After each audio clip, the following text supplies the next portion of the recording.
Hey guys, it's Bailey from Making It Midwest, and this is going to be a haul. There have been quite a few new products out in the drugstore, as well as just brand new brand launches out there, and I've picked up a couple of pieces from a few of them. So if you want to see my thoughts on all of them, as well as some swatches, because I have had a chance to swatch, maybe some first impressions of these products, please continue watching. First, let's start off with M Cosmetics, a brand new brand launched by YouTube's very own Michelle Phan. I was a little hesitant to purchase what I consider the centerpiece of this collection, which is up here, the Life palette. It's four little quadrants filled with eyeshadows and a lip product and a cheek product. It's $75, and given that there weren't a ton of reviews out there at the time that I purchased this, I thought I will forego that. And at the time that I purchased this, they were having a special. This was a weekend after the brand launched, so they were having a special, and it was if you buy an eyeliner and a lipstick, you got a free sampler of the Life palette. And in that are 3 full-sized eyeshadows and a full-sized lip product, which the lip products aren't huge, but even still, they are meant to be popped into the Life palette or inside one of the these little, I don't know what these are called, but there are palettes about this size that house the products you see here. I am wearing all of these eyeshadows on my lid today, and then this lip gloss I have on over the lipstick that I got from this brand, which let's talk about right now.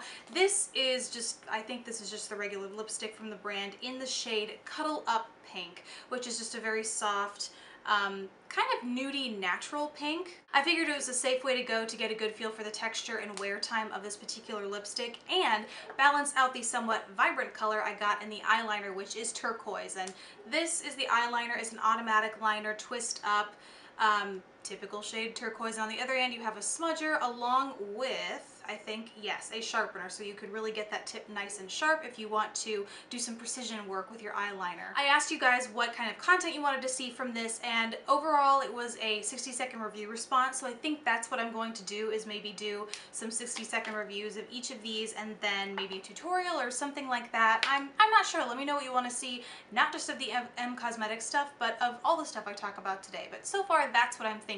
There might be a lot of 60-second reviews coming up here in the near future. Alright, Wet n Wild has recently had some new releases as well. The Tough Girl collection, which consists of textured nail polishes as well as new trios. Some of the trios are paired with a mascara, but I didn't happen to find a display that had those. I just found those with the trios. So I thought I'd go ahead and pick them up. I got Spoiled Army Brat, which is a pinky kind of palette, Zero Dark Flirty, which is a purple palette, Enlisting for Beauty, which is a gorgeous neutral palette that you must have if you love matte satiny neutrals, and Soldiers and Charms, which is kind of my ideal fall palette because it consists of lots of smoky, kind of grassy, foresty greens. I do have reviews and swatches of this already up on the blog, and so far what I can tell you is that I love all of them, but was not so impressed with Zero Dark Flirty, the purple palette, which is a little disappointing. But then again, Wet n Wild does have Petal Pusher in their full-time sort of permanent collection, so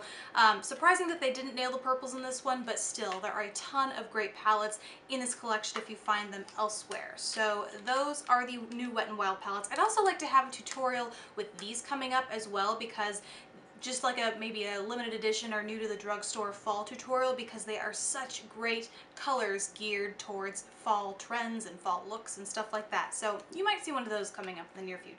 Then I had a little Birchbox shop. I had quite a few points accrued over the past maybe almost a year. I think I've been saving my points for a year, so I thought it was high time I actually put them to good use and purchased something. So one thing I got that I recently mentioned in my YouTube made me buy it was the Stay Flawless 15-Hour Primer by Benefit. This is one of those things where I've heard some mixed reviews. Some were glowing and some were not so glowing, so I thought it's not something that I want to kind of spend my own money on. I wanted to spend some points and, you know, something like that on it because it is $32, I think.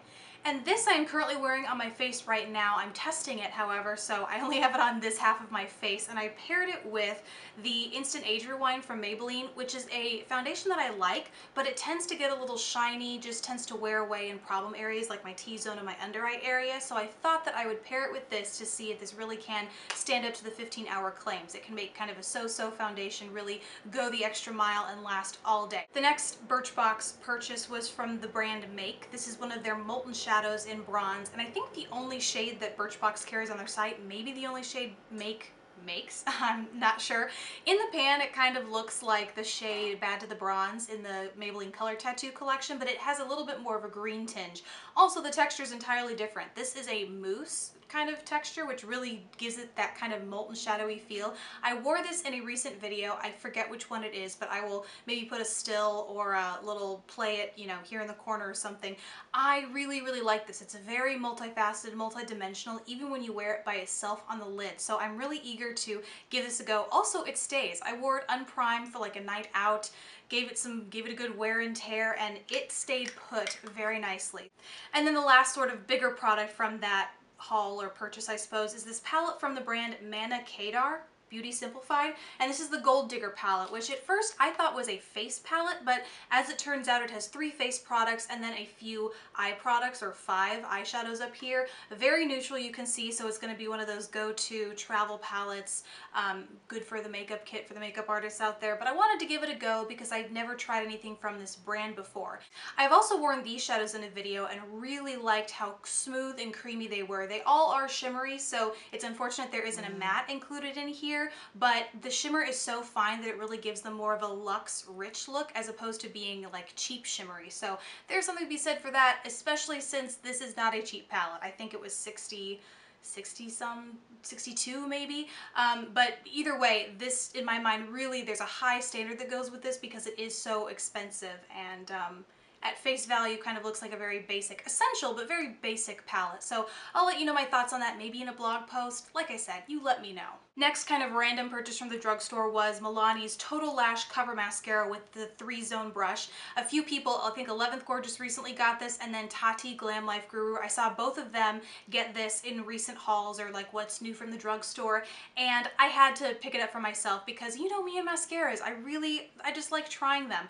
I have it on my eyelashes today, and from what I can tell you so far, it is super lengthening. It really lengthens and separates and even curls lashes a little bit. Not sure about volumizing. It's not super volumizing, but if you want length and curl, this might be for you. Now, I haven't given it a full day's wear test, so I don't know if it flakes or smudges, but you can expect to hear all of the thoughts on that in a 60-second review coming up soon. So very excited about this because I'd never tried a mascara from Milani before, and it's kind of reasonable. I think it was like $5.50 or $6.50, something along those lines. So very affordable, and this weird little wand that I'm sure you'll come to see either in a picture in this video or in the review itself. One last random drugstore purchase before I move on to an entirely different brand, which will be the home stretch for those of you who think this video is getting a little long, and that is the Rimmel Extra Pop Lash. I had a viewer request that I do a review of this, so I found this display at my local Walgreens, actually the same day that I found these Wet n Wild palettes, and so I had to pick one up this time in purple. And so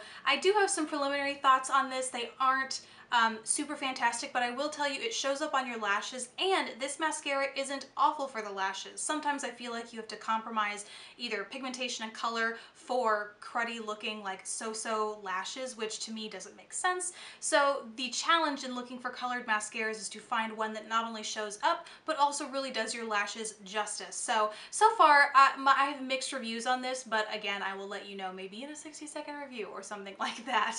The last brand that I picked up was Jane Cosmetics, now newly available at Ulta, and I think, well, I know this was a brand previously available. I'm not sure why they quit making them, or if they just revamped their brand and now they have relaunched.